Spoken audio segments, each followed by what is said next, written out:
J'ai poignardé mon mari en plein cœur, non par jalousie, mais pour effacer une dette de sang qu'il m'avait imposée depuis notre nuit de noces.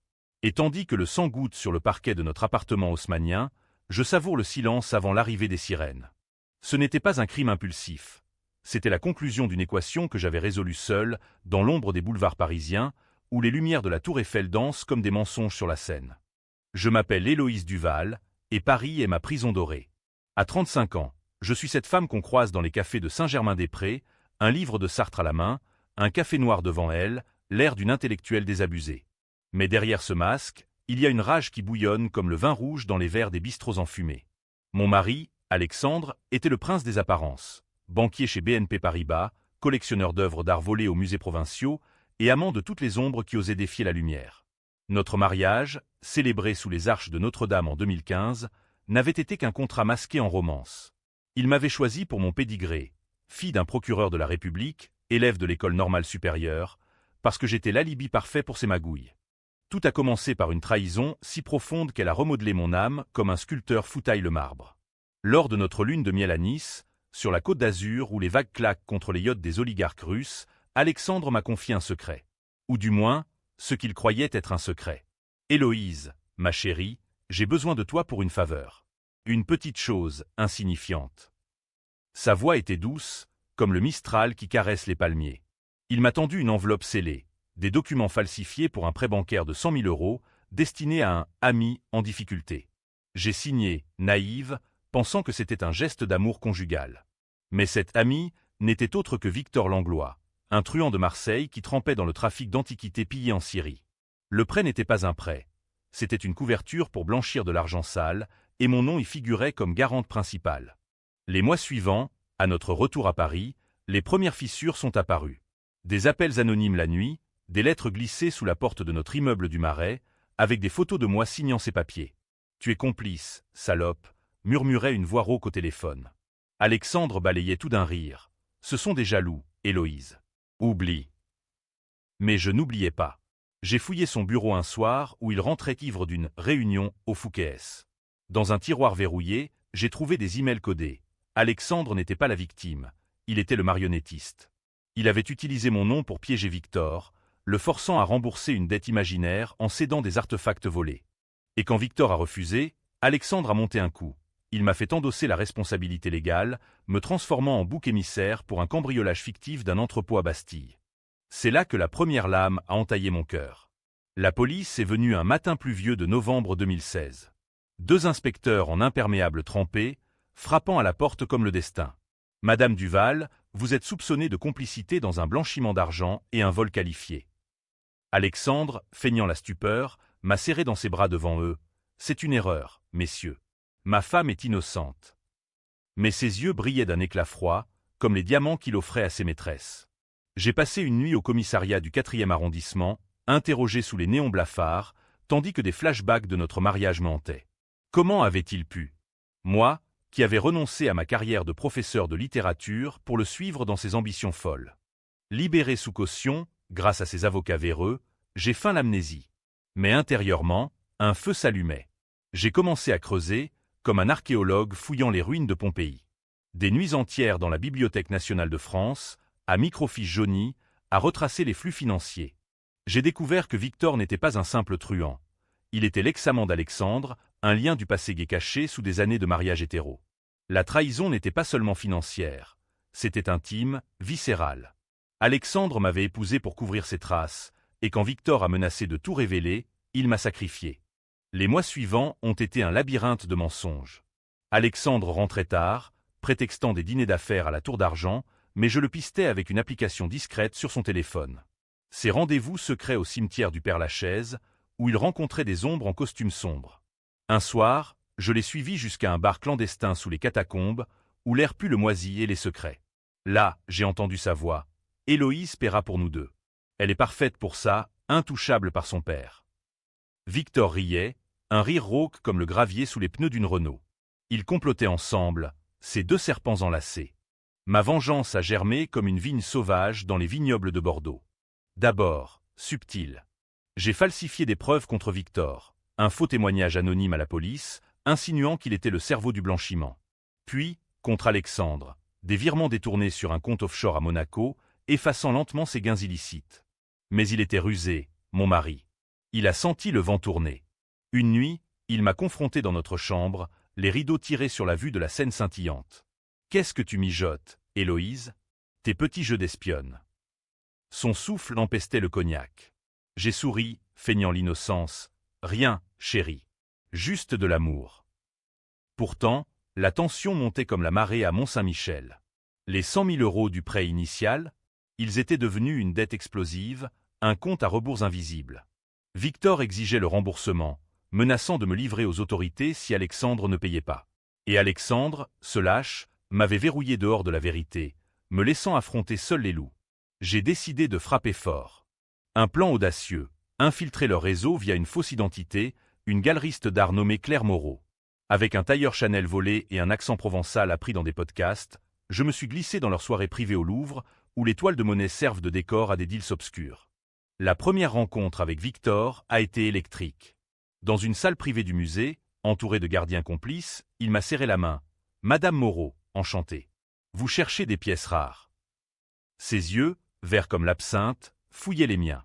J'ai hoché la tête, tendant une carte de visite falsifiée. Des reliques du Moyen-Orient, Monsieur Langlois. Celles qui disparaissent des fouilles. Il a ri, et j'ai vu l'opportunité. Un rendez-vous fixé pour la semaine suivante, dans un entrepôt désaffecté près de la gare de Lyon. Alexandre, ignorant tout, continuait ses facéties. Il m'offrait des bijoux chez Cartier, des excuses enveloppées dans du velours. Mais je portais ses colliers comme des chaînes, me rappelant chaque mensonge. La nuit, seul dans notre lit king size, je revivais la scène du commissariat. Les menottes froides sur mes poignets, le regard de mon père, le procureur Duval, quand il avait appris la nouvelle. « Comment as-tu pu être si stupide, Héloïse » avait-il tonné au téléphone. Stupide ? Non, trahi. Le jour du rendez-vous avec Victor est arrivé sous un ciel de plomb, typique du Paris automnal. L'entrepôt puait la rouille et l'oubli, avec des caisses empilées comme des tombes.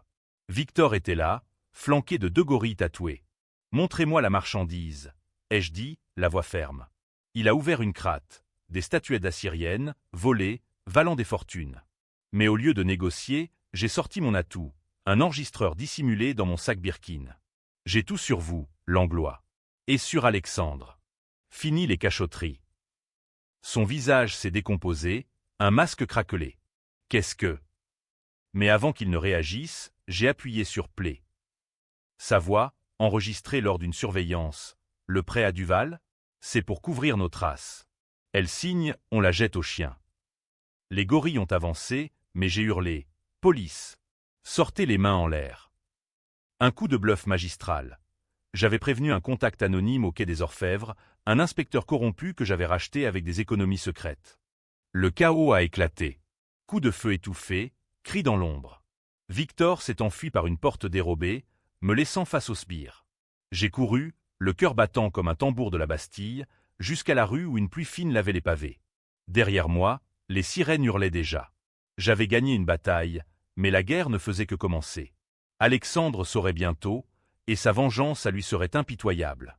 De retour à l'appartement, trempé et essoufflé, je me suis versé un verre de Bordeaux. Le vin coulait comme du sang, rouge et âpre. Mon reflet dans la vitre, une femme aux yeux hantés, prête à tout. La dette de 100 000 €, elle n'était plus qu'un chiffre. Ce qui comptait, c'était le compte à rebours de nos vies entrelacées dans ce mensonge français, élégant et fatal. Les jours suivants ont été un ballet de faux-semblants, comme une pièce de Molière jouée dans les salons feutrés du 16e arrondissement. Alexandre est rentré ce soir-là, impeccable dans son costume Armani, une bouteille de champagne à la main. Victoire au tribunal aujourd'hui, ma douce. L'affaire est classée. Classée ? Pour lui, oui. Pour moi, c'était l'étincelle qui enflammait la mèche. J'ai trinqué avec lui, mes lèvres effleurant le cristal baccarat, tandis que mon esprit cartographiait les prochaines étapes. Victor avait échappé à la nasse, mais il boitait désormais, traqué par ses propres alliés. Le lendemain, un colis est arrivé, anonyme, posté de Marseille. À l'intérieur, une photo de moi signant les documents fatidiques, avec un mot griffonné « Tu paieras le double, salope. V ». La peur m'a effleuré, fugace comme une brise sur les berges de la Seine, mais je l'ai chassée d'un revers de main. Au lieu de cela, j'ai ri, un rire bas, presque hystérique, qui a résonné dans l'appartement vide. Alexandre était parti pour une conférence à Cannes, laissant derrière lui des effluves de parfums masculins et de trahison. J'ai décidé de contre-attaquer. Mon père, le procureur, avait toujours des contacts dans les bas-fonds judiciaires. Un appel discret à son bureau place Vendôme. « Papa, j'ai besoin d'aide. » Pas pour moi, pour la justice. Il a grogné, sa voix rocailleuse comme le gravier de la cour d'assises. « Héloïse, ne me mêle pas à tes bêtises conjugales. » Mais il a cédé, par amour filial teinté de culpabilité. Il savait que son absence pendant mon enfance m'avait rendu vulnérable au Alexandre de ce monde. Grâce à lui, j'ai obtenu un dossier sur Victor, un passé de contrebande, des liens avec la Cosa Nostra sicilienne via des ports niçois, et une faiblesse fatale. Une sœur, Marie Langlois, infirmière à l'hôpital Saint-Louis, accro à l'héroïne diluée dans les veines de Pigalle. L'idée m'a traversé comme un éclair. Pas la violence brute, mais la précision chirurgicale d'un bistouri français. J'ai contacté Marie via un profil Facebook falsifié, une amie d'enfance perdue. Rendez-vous fixé dans un café anonyme du quartier latin, où les étudiants débattent de existentialisme autour de croissants tièdes. Elle était là, frêle silhouette enveloppée dans un manteau rapiécé, les yeux creux comme les catacombes. « Vous connaissiez Victor ?» a-t-elle demandé, la voix tremblante. J'ai hoché la tête, versant du sucre dans son thé. « Il m'a fait du mal, Marie. Et à toi aussi, non ?» Les larmes ont coulé, et avec elles, les secrets. Victor la battait pour la forcer à transporter de la cam dans ses sacs d'infirmière. J'ai tendu une enveloppe, 5 000 €, arrachée à un compte joint avec Alexandre. Pars. À Lyon, à Bordeaux, où tu veux. Mais témoigne contre lui d'abord. Marie a hésité, ses doigts osseux serrant l'enveloppe comme un talisman. Et s'il me trouve? J'ai souri, froidement.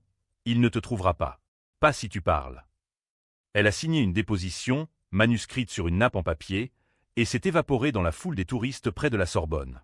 Le lendemain, l'AFP titrait « Arrestation imminente d'un trafiquant marseillais après témoignage choc ».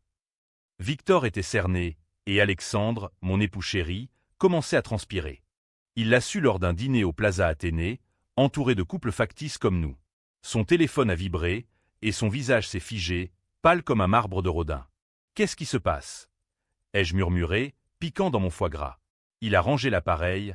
Rien, une mauvaise nouvelle d'affaires. Mais ses yeux me transperçaient, suspicieux.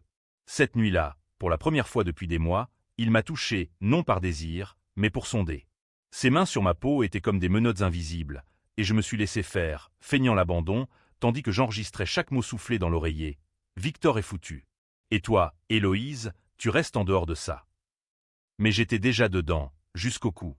Le plan suivant visait le cœur de l'empire d'Alexandre. Sa galerie d'art illégale, cachée derrière une façade légitime rue de Rivoli. J'ai recruté un allié improbable. Julien, un ancien étudiant de la Beaux-Arts, barman au Procope, qui haïssait Alexandre pour avoir ruiné sa sœur avec des prêts usuraires. « Je t'aide pour 10 000 €, a-t-il dit, essuyant un verre de bock. J'ai acquiescé, et une part des artefacts saisis. Ensemble, nous avons monté l'opération. Julien s'est introduit comme expert en restauration, falsifiant des certificats pour alerter Interpol sur les pièces volées. Moi, j'ai servi d'appât, un appel anonyme à Alexandre, prétendant être une cliente fortunée intéressée par une Vénus de Milo douteuse. Il a mordu, organisant une visite privée. La nuit venue, sous un ciel étoilé au-dessus des toits de zinc, Julien et moi avons piraté le système d'alarme. Un code simple, 2512, date de notre mariage maudit. Les caisses s'ouvraient comme des cercueils. Amphore phénicienne, icône byzantine pillée. Nous avons tout documenté, photos numériques envoyées à un contact à Europol. Au moment où Alexandre arrivait, sirène en fond, nous avions disparu dans les ruelles labyrinthiques du Marais. Son cri de rage, étouffé par la porte blindée, était une symphonie pour mes oreilles.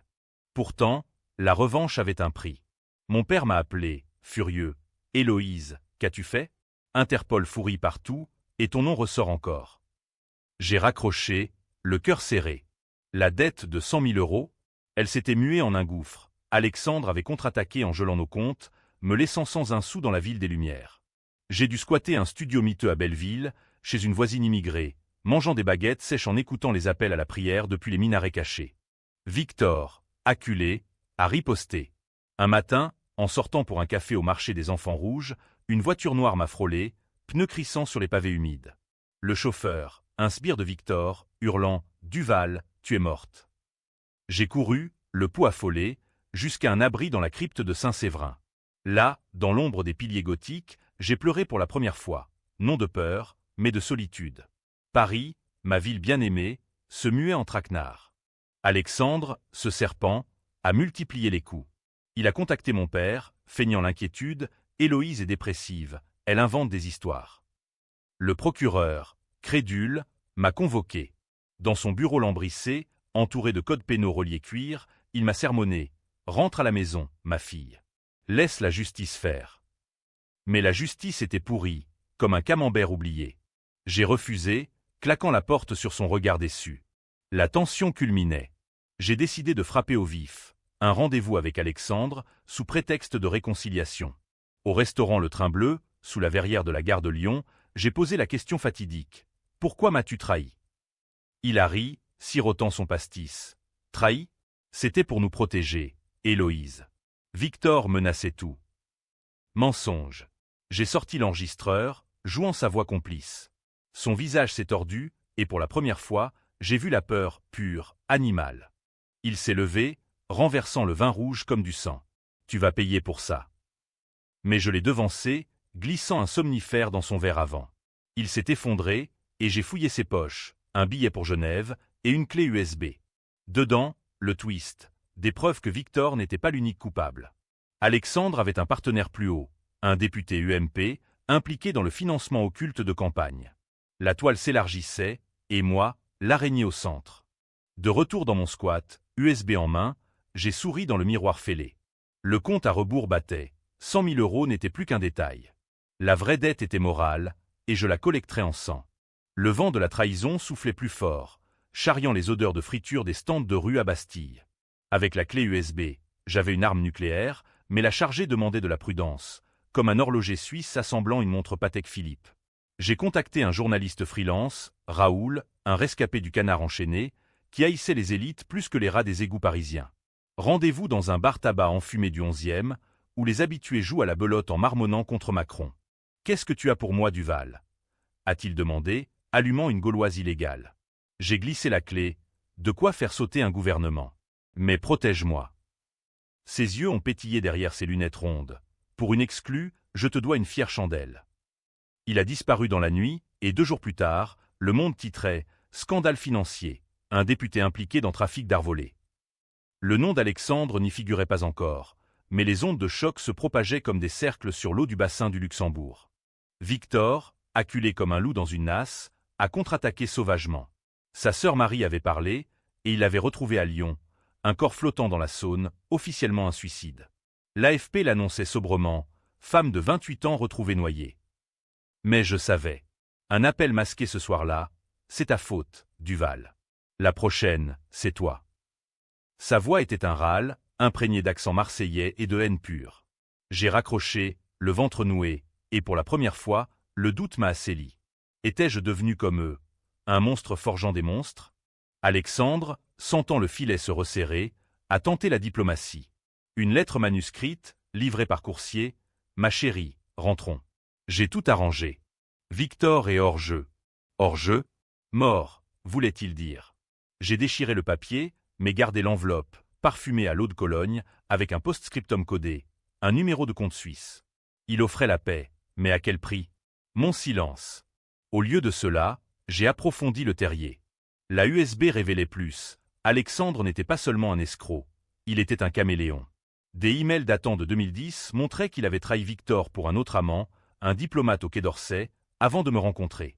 Moi, Héloïse, n'étais qu'un pion dans son échiquier personnel, un moyen de blanchir son image après un scandale gai étouffé.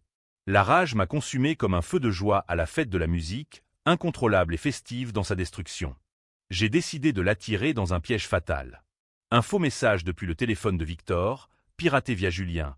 Rencontre urgente, entrepôt de la Villette. 22 heures. Alexandre a mordu, comme un poisson-chat dans la Seine polluée. J'y suis allé armé, non d'un gun, vulgaire américanisme, mais d'un spray au poivre et d'un dossier piégé, des faux documents l'accusant de meurtre, signés par Victor. La Villette, avec ses grues rouillées et ses canaux noirs, était un décor wagnérien pour notre opéra de vengeance. Il est arrivé en Mercedes, phare balayant l'obscurité comme des projecteurs de la Comédie Française. « Victor, où es-tu » a-t-il appelé, voix tremblante. Je suis sorti de l'ombre, silhouette encapuchonnée. Pas Victor. Moi. Il s'est figé, puis a ri nerveusement. Héloïse, qu'est-ce que c'est que ce cirque? J'ai tendu le dossier. Lis. Tu m'as fait porter le chapeau pour tes péchés. Maintenant, c'est ton tour. Ses mains ont tremblé en feuilletant les pages. C'est du bluff. Tu n'oserais pas. Mais son assurance craquelait. Soudain, un bruit, des pas dans le noir. Victor émergeait, réel, flanqué de ses gorilles. Le twist qu'Alexandre n'attendait pas, j'avais négocié avec l'ennemi commun.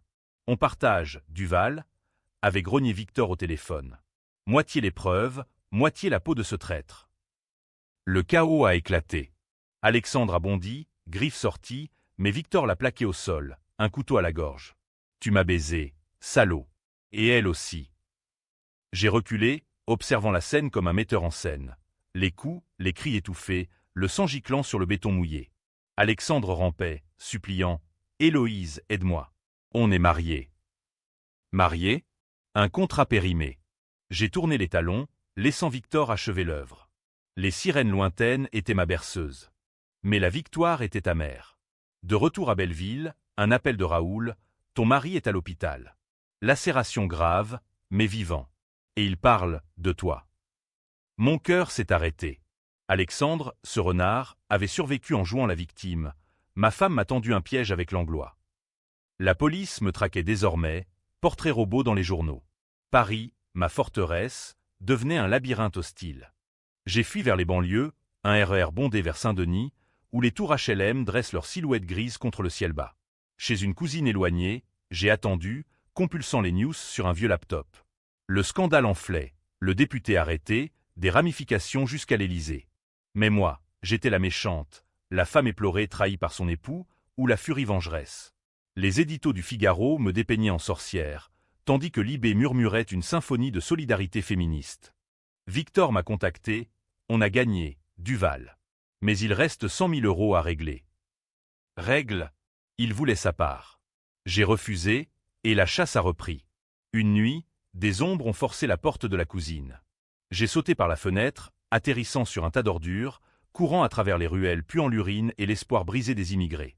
Blessé, boitant jusqu'à la basilique, je me suis réfugié dans sa crypte, priant à une vierge indifférente. Le lendemain, mon père est venu. Son visage, ridé comme un parchemin ancien, trahissait l'amour paternel. « Viens avec moi, Héloïse. Je peux tout arranger. » Arranger? Me livrer, voulait-il dire. J'ai secoué la tête. Trop tard, papa. La dette est mienne. Il a pleuré, des larmes rares chez un homme de loi, et s'est retiré, me laissant une mallette, 50 000 €, pour recommencer ailleurs. Mais recommencer? Non. La vengeance s'appelait la suite. Alexandre, plâtré à l'hôpital Cochin, avait un visiteur, le député, libre sous caution, ourdissant une contre-attaque. J'ai appris par Raoul un plan pour m'accuser de tentative de meurtre. Le compte à rebours reprenait, plus mortel. J'ai décidé de l'affronter une dernière fois. Infiltration à l'hôpital, déguisé en infirmière, blouse volée, chignon serré. Sa chambre, baignée de lumière artificielle, puait l'antiseptique. Il dormait, visage bandé comme une momie. J'ai approché, seringue en main, pas pour tuer, mais pour marquer. Un sérum trousse, illégal, injecté dans la veine. Il s'est réveillé en sursaut. Héloïse. Signe ça, ai-je murmuré, tendant un papier. Une confession complète, notariée plus tard. Sous l'effet du produit, ces mots ont coulé. Trahison, amour volé, dette forgée. J'ai enregistré, et fui avant les gardes. Dehors, la pluie martelait Paris comme un jugement divin. J'avais la preuve ultime, mais à quel coût? Mon âme, noircie comme la Seine au crépuscule. La seringue vide dans ma poche était un talisman maudit, un rappel que la vengeance française est un art lent, comme la cuisson d'un coq au vin mijotant des heures sur un feu bas. Avec l'enregistrement, j'avais Alexandre nu, exposé comme un tableau de Courbet à l'Orsay. Raoul l'a publié anonymement sur un site whistleblower, et le tsunami médiatique a submergé la France. BFM TV en boucle, banquier confesse trafic d'art et trahison conjugale. Les commentateurs s'égosillaient, divisés. Une femme brisée, pour les uns, une criminelle calculatrice, pour les autres. Paris bruissait de débats dans les brasseries, où le pastis coule en arguments enflammés. Victor, sentant le vent tourner, a tenté une alliance tardive. Un SMS code, partageons la gloire, Duval. 50/50e sur les restitutions. Restitutions? Les artefacts saisis valaient des millions, et Interpol les rapatriait vers Damas. J'ai répondu par un appel. Trop tard, Langlois. Tu as tué Marie. Sa voix a craqué. C'était un accident. Elle suppliait pour une dose. Mensonge. J'ai raccroché et alerté la PJ. Localisation triangulée, arrestation à un motel sordide près d'Avignon. Libéré de lui, je me suis terré dans un hôtel de passe à Pigalle, sous le nom de Margot Laurent, une veuve imaginaire. Les nuits étaient hantées par des cauchemars. Le sang d'Alexandre sur le parquet, le corps de Marie dans la Saône. Était-ce justice ou simple soif de sang? Mon père appelait inlassablement « Rends-toi, Héloïse ». You te sauve. Sauve. Il voulait effacer la tâche sur son blason judiciaire. Le scandale a atteint l'apogée lors d'une audience préliminaire au palais de justice. Alexandre, en fauteuil roulant, feignant l'infirmité, a témoigné « Ma femme m'a piégé. Elle est obsédée, dangereuse ». Les flashs crépitaient comme des mitraillettes, et je regardais de loin, via un live stream sur un téléphone volé. Le juge, un vieux renard aux lunettes pincénées, hochait la tête. Mais Raoul avait glissé l'enregistrement au procureur adjoint. Pas mon père, Dieu merci. Le twist judiciaire, Alexandre arrêté pour faux témoignage, menotte au poignet sous les huées de la foule. Pourtant, la victoire était pyrrhique. Les 100 000 euros, remboursés par saisie, mais mon nom restait sali, complice présumé dans le Figaro, icône féministe sur Twitter. Les manifestations spontanées devant Notre-Dame, justice pour Héloïse, criait une banderole, tandis que des cathos traditionalistes brûlaient mon effigie en carton. La France se divisait, comme lors des émeutes de 2005, en camps irréconciliables. J'ai décidé de frapper le coup de grâce. Une rencontre avec Alexandre en prison, à Fresnes, ce purgatoire de banlieue où les murs suintent l'humidité et le désespoir. Visite conjugale, ironie suprême. Il était pâle, rasé de près, mais ses yeux brillaient encore de ruse. Héloïse, Divortions. Je te rends tout. Tout? Trop tard. J'ai murmuré à travers la vitre, j'ai un dernier secret pour toi. Et j'ai révélé le plus sombre. Pendant mes fouilles, j'avais découvert qu'il avait un enfant illégitime, un fils de 5 ans avec une maîtresse à Lyon. Je le dirai au monde, si tu ne signes pas. Son visage s'est effondré, un château de cartes sous la pluie. Non. Pas lui. Il a signé, divorce, restitution totale, silence éternel. Mais en sortant, un gardien m'a interpellé. Madame Duval, un appel pour vous. Voix de Victor, depuis sa cellule. Tu crois m'avoir eu? J'ai un joker. Qu'est-ce? Une bombe. Des preuves que mon père, le procureur, avait couvert des affaires similaires pour des amis haut placés.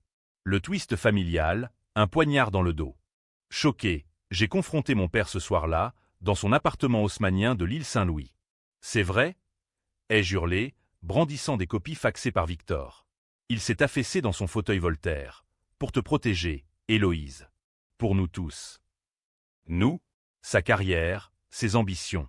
La trahison ultime. Mon propre sang m'avait vendu, indirectement, en tolérant les Alexandres du monde. La nuit a été un tourbillon. J'ai marché le long de la Seine, les lumières des ponts dansant comme des spectres. Paris, ville d'amour et de haine, me crachait son venin. Le matin, j'ai publié les preuves contre mon père, anonymement, via Raoul. Le Monde, encore, procureur Duval impliqué dans scandale judiciaire. Il a démissionné dans l'heure, un suicide politique. Alexandre, libéré sous caution pour coopération, matraqué. Un mot glissé sous la porte de l'hôtel, on finit ça ensemble. Ensemble, la mort, sous-entendait-il. Rendez-vous fixé au Pont des Arts, où les cadenas d'amour rouillés pendent comme des chaînes brisées.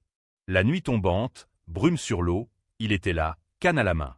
Héloïse, c'était un jeu, pardonne-moi. Pardon? J'ai ri, le jeu est fini. Mais il a sorti un revolver, importé illégalement de Belgique. Où on meurt tous les deux. Le claquement du métal, mon cœur en écho. J'ai reculé, trébuchant sur un cadenas. Les touristes s'égaillaient, indifférents. Soudain, un cri, Victor, surgit de nulle part, un couteau à la main. Le combat a été bref, brutal, sang sur les pavés, éclaboussant les parapluies. Alexandre a tiré, touchant Victor à l'épaule. J'ai saisi la canne, frappant au pas pour tuer, mais pour désarmer. Les sirènes ont hurlé, et le trio infernal arrêté. Alexandre, Victor, moi. Menotté dans le panier à salade, j'ai vu Paris défiler. lumière floue comme un monet impressionniste. Lådet regle. Non multiplier. En cellule provisoire au dépôt de la préfecture, j'ai attendu le jugement. Raoul m'a visité. Tu es une légende, Héloïse. Livre tes mémoires. Legend. Une paria. Le compte à rebours s'arrêtait là, à 0. La cellule de Fresnes était un caveau moderne, avec des murs beiges impersonnels et un lit en métal grinçant comme les regrets d'une vie mal vécue. J'y ai passé des semaines, attendant le procès comme on attend la guillotine, avec une résignation française, élégante et fataliste. Les autres détenus, des pickpockets de Barbès aux braqueuses de bijoux place Vendôme, me regardaient avec un mélange de curiosité et de mépris. La banquière vengeresse, murmurait-elle en fumant des clopes roulées mains. Moi, je lisais Camus dans une édition écornée, relisant L'étranger pour y trouver un écho à mon absurdité. Le procès a ouvert sous un ciel de novembre pluvieux, au palais de justice, cette forteresse néo-gothique où la justice brandit son épée rouillée. Alexandre, en costume sur mesure malgré les menottes, a joué la carte de la victime repentante. J'ai aimé Héloïse, mais elle m'a détruit.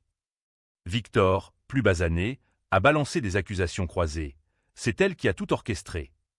Et moi, au centre, en tailleur noir simple, j'ai témoigné d'une voix calme, presque professorale. La trahison commence quand on fait porter ses péchés à l'autre.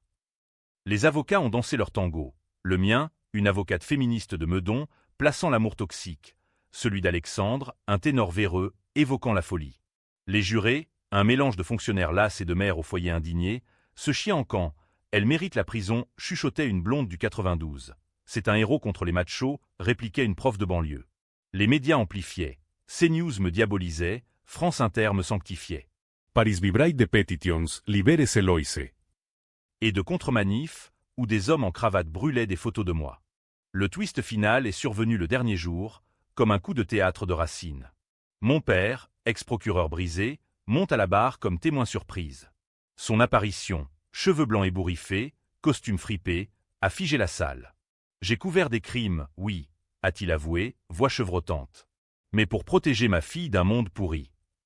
Puis, le choc, Alexandre n'était pas le seul traître. Victor. Victor est mon fils illégitime. Silence assourdissant. Flash crépitant. Victor, blême, a hurlé « mensonge ». Mais les tests ADN, produits par mon père, mentaient pas. Le public s'est divisé plus que jamais. Était-ce rédemption paternelle ou manipulation ultime? Moi, j'ai fixé Victor, mon demi-frère, et vu le gouffre, nos sangs mêlés dans cette farce tragique. Alexandre a ri, hystérique, la famille Duval, un nid de vipères. Le juge a ajourné, et la salle a explosé en débats enflammés. Verdict après délibéré. Alexandre, 10 ans pour trafic et tentative de meurtre. Victor, 8 pour complicité et homicide involontaire, Marie. Moi, acquitté pour légitime défense et provocation, mais avec une amende symbolique de 100 000 € pour clore la dette. Ironie suprême. Sortant libre sous les acclamations mitigées, j'ai marché vers la Seine, où le soleil couchant peignait l'eau en or. Mon père m'attendait sur le pont-Neuf. Pardonne-moi, Héloïse. J'ai hésité, puis serré sa main. On recommence. Sans dette. Il a hoché la tête, et nous avons marché ensemble, silhouette floue dans la brume. Était-ce une fin heureuse? Non, biographique. Paris m'a accueilli comme une exilée. Un poste de conférencière à la Sorbonne, sur la trahison dans la littérature française, ironique. Alexandre pourri à Fleury-Mérogis, Victor, en appel, complote encore. Et moi? Je vis, âme scarifiée, mais entière. La vengeance n'efface pas les cicatrices. Elle est grave plus profond. Mais dans cette ville de lumière et d'ombre, j'ai appris. Le vrai compte à rebours est celui du pardon ou de l'oubli. Et parfois, la nuit, j'entends les sirènes et je souris. Car j'étais la seule à pouvoir l'arrêter. Et il m'avait verrouillé dehors. Mais j'ai forcé la porte. Fin.